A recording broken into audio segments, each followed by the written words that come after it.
Halo para pendengar, selamat datang kembali di channel konten film. Hampir 1 bulan Mimin gak upload karena masalah kesehatan. Ya walau sekarang belum sepenuhnya pulih, tapi Mimin mau menyempatkan menghibur kalian. Ini masih bintang kan?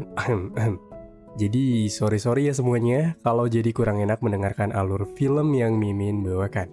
Oh iya, gimana nih kabar kalian? Udah lama banget Mimin gak nyapa kalian. Komen-komen di bawah yuk. Kalian dari kota mana aja nih, Den? Hampir lupa nih. Minal aidin wal faizin ya untuk semuanya. Maaf telat abisnya baru upload sih.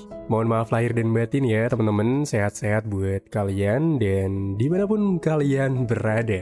Oke lah, daripada berlama-lama nih, Mimin gak sabar banget pengen menghibur kalian. Jadi mari kita mulai ke ceritanya. Dan apa guys? Masih inget kan? Yaps, betul. Selamat menonton.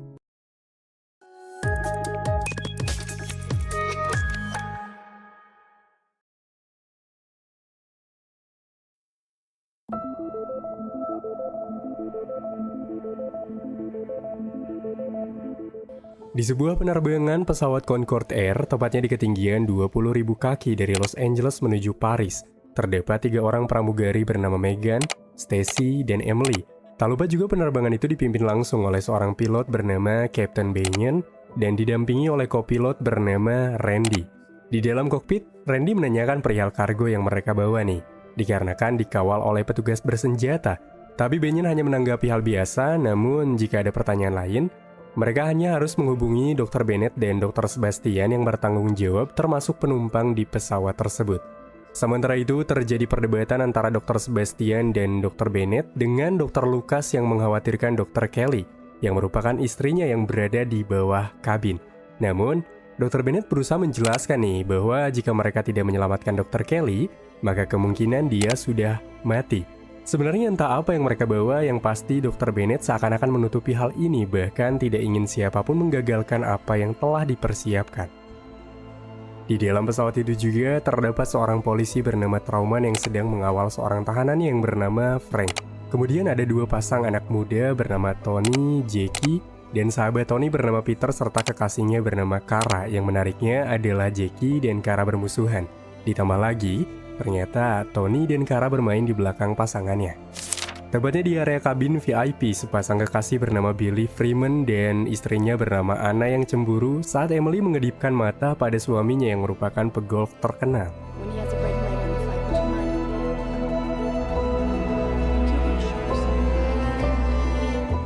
Tidak berselang lama, cuaca semakin memburuk sehingga Banyan memutuskan menyimpang sedikit dari jalur penerbangan mereka. Rupanya, hal itu pun menyebabkan turbulensi yang terjadi, menyebabkan pengikat kargo yang ada di bagasi terputus, dan menyebabkan juga kegagalan sistem pada kargo tersebut.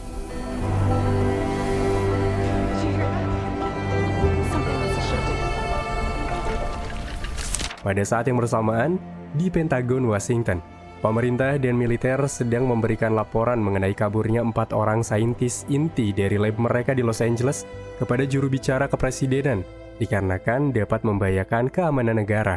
Karena menurut mereka, keempat ilmuwan di bawah pimpinan Dr. Bennett tengah mengembangkan turunan baru dari virus malaria yang memiliki tingkat kematian dalam hitungan detik. Namun virus itu akan bermutasi sehingga dapat menghidupkan kembali seluruh tubuh yang sudah mati.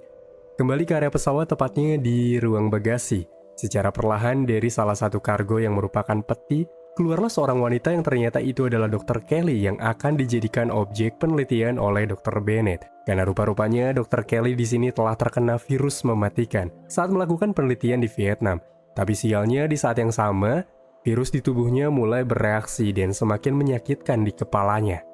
Di sana penjaga yang melihatnya pun langsung menembak, tapi untungnya Dr. Kelly berhasil menghindari. Namun tembakan itu malah merusak alat komunikasi pesawat tersebut yang pastinya membuat pilot tidak bisa menghubungi pihak bandara. Beberapa saat setelahnya, Dr. Kelly kembali mencoba berbicara dengan petugas yang menembaknya tadi dengan memberitahu jika dia merupakan seorang ilmuwan dan kini ingin berbicara pada seseorang. Meski awalnya sang petugas mengizinkan, namun saat keluar tanpa diduga petugas itu menembaknya tanpa ampun.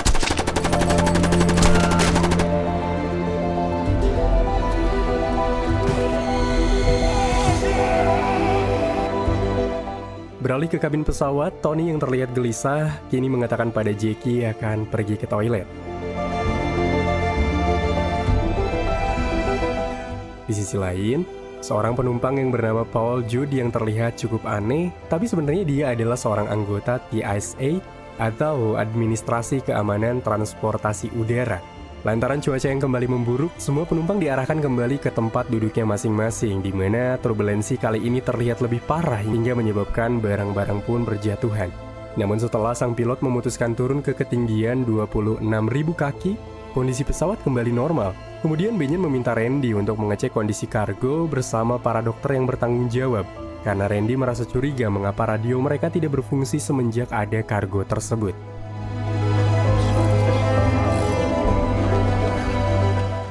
Sementara itu, Frank yang terborgol bersama Trauman pun kini meminta izin nih agar dia dibiarkan pergi ke toilet. Namun sialnya baru saja akan berdiri tiba-tiba terjadi guncangan hebat. Trauman pun terbentur hingga membuat dia tidak sadarkan diri. Dan kesempatan itu pun digunakan Frank untuk melepaskan borgolnya itu. Beberapa saat kemudian, Megan yang mendapati Trauman dalam keadaan pingsan dan terluka membuat Megan segera menolong. Hingga tak lama kemudian, Trauman sadarkan diri dan segera mencari Frank yang kini telah pergi.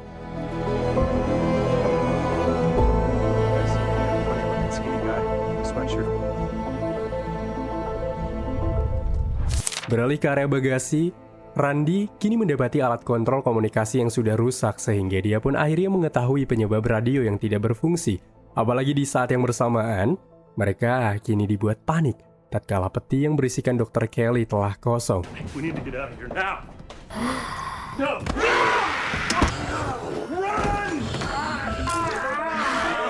Di mana setelah berhasil kembali dengan ada panik bahkan emosi, Randy pun kini mulai memerintahkan Cap Benjen untuk segera mendaratkan pesawat. Jika tidak, mereka semua akan mati diserang oleh sosok makhluk yang telah menyerang Dr. Lucas dan Dr. Sebastian. Dan di sini juga Randy mulai menjelaskan jika para ilmuwan itu membawa sesuatu yang sangat mengerikan. Namun sayangnya di sini Cap Benjen yang mendapati area komunikasi telah terputus, tidak bisa menuruti permintaan Randy. Karena untuk turun dan lepas landas tidak akan semudah itu. Sehingga dia mulai memerintahkan Judd karena sebagai petugas TSA, dia memiliki otoritas untuk melakukan pemeriksaan di dalam sebuah penerbangan. Tepatnya di Air Traffic Control di area Kanada. Salah seorang petugas yang telah menemukan koordinat pesawat diminta untuk terus mencoba mengontak pesawat agar kembali ke LA atas perintah Departemen dari Amerika Serikat CDC serta pemerintah Kanada. Sementara Judd yang turut andil ingin mengetahui kargo kepada Dr. Bennett yang dibawanya itu, hanya mendapati jawaban tidak memuaskan. Karena Bennett hanya menjawab itu rahasia terkait dengan keamanan negara. Selain itu juga Judd tidak memiliki izin untuk mengetahui, jadi ia tidak bisa berbuat banyak.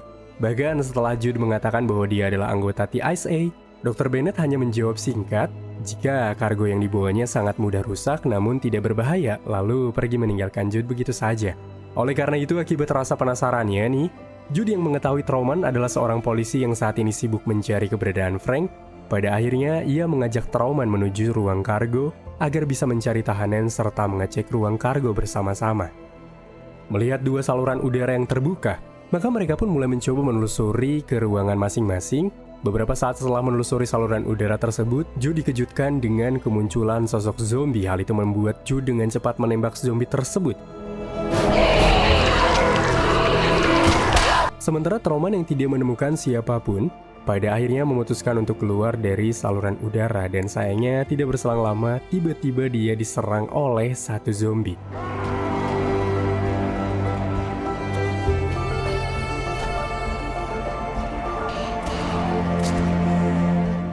Setelah itu di area kabin, Kara yang merasa mual akibat pramugari yang tewas akibat tembakan yang melesat dari ruang kargo pun bergegas menuju toilet. Sementara itu Emily bergegas menutup tirai agar para penumpang lainnya tidak melihat apa yang telah terjadi.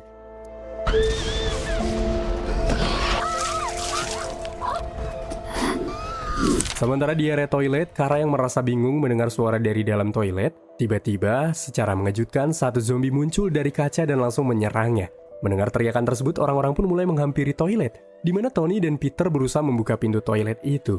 Namun, setelah berusaha terbuka, rupanya Kara telah ditarik oleh zombie tersebut. Kepanikan pun rupanya semakin tidak terkendali. Orang-orang mulai berteriak takut ketika satu persatu mendapatkan serangan dari para zombie. Sehingga di sini Megan bergegas memberitahu Cap Banyan apa yang terjadi. Mendengar hal itu, Cap Banyan pun segera memerintahkan para penumpang untuk kembali ke tempat duduk karena dia tengah mengarahkan pesawat itu kembali dan harus melewati badai yang sebelumnya mereka lalui.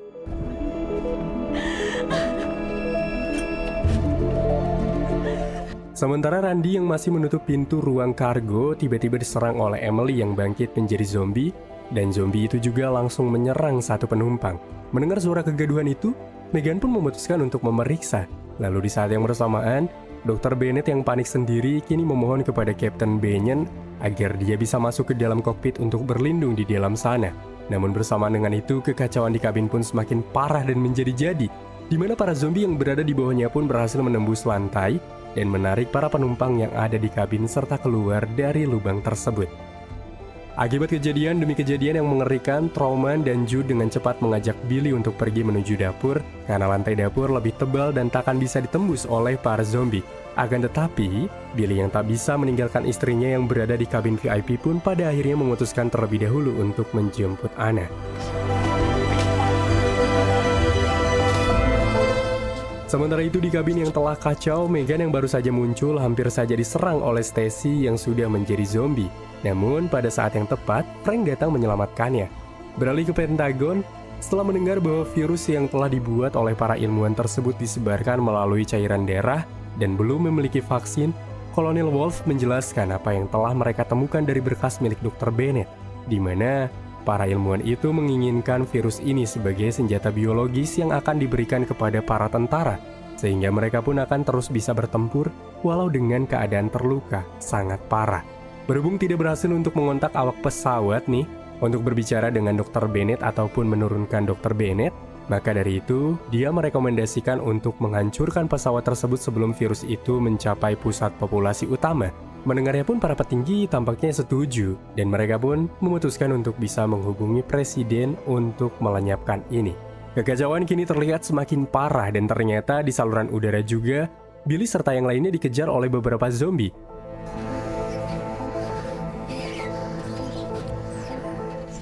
Banyan yang melihat Randy meminta tolong dengan keadaan terluka pun segera membuka pintu kokpit. Tapi baru saja sang pilot berhasil mengusir zombie yang berusaha masuk, tiba-tiba Randy yang kini berubah menjadi zombie langsung menyerang. Lagi-lagi, kepanikan demi kepanikan pun mulai terjadi di area pesawat yang mana kekacauan yang semakin tidak terkendali, membaca satu persatu dari penumpang dihabisi oleh para zombie yang kini bertambah banyak.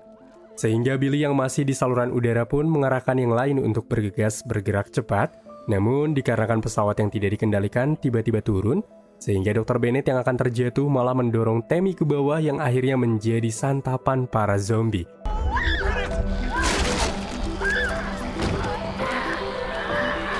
Namun, tak lama setelah itu, getaran kembali terjadi membuat Dr. Bennett akhirnya terjatuh dan tergantung di ruang kargo, hingga membuat Dr. Bennett menjadi santapan para zombie-zombie yang ada di sana.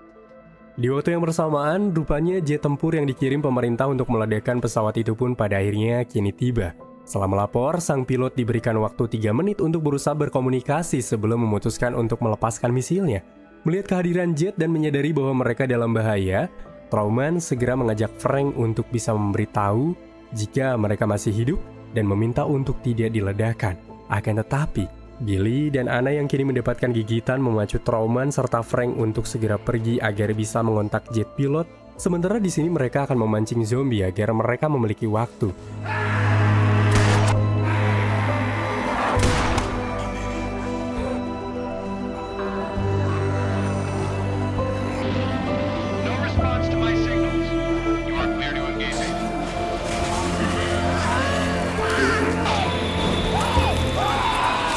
Sesampainya di ruang kokpit, Frank segera menghabisi zombie Randy. Namun di saat yang bersamaan juga dia diserang oleh zombie tua yang untungnya tidak memiliki gigi.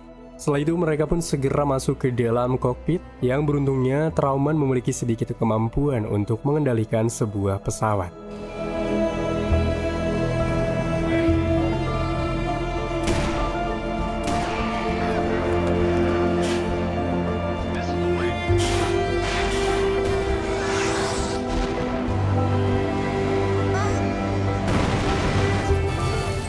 Namun setelah kejadian itu, mereka berempat yang selamat pun memutuskan untuk pergi menjauh dari pesawat tersebut. Tapi tanpa yang mereka sadari, ternyata beberapa zombie yang masih hidup kini berjalan menjauhi pesawat menuju sebuah pemukiman.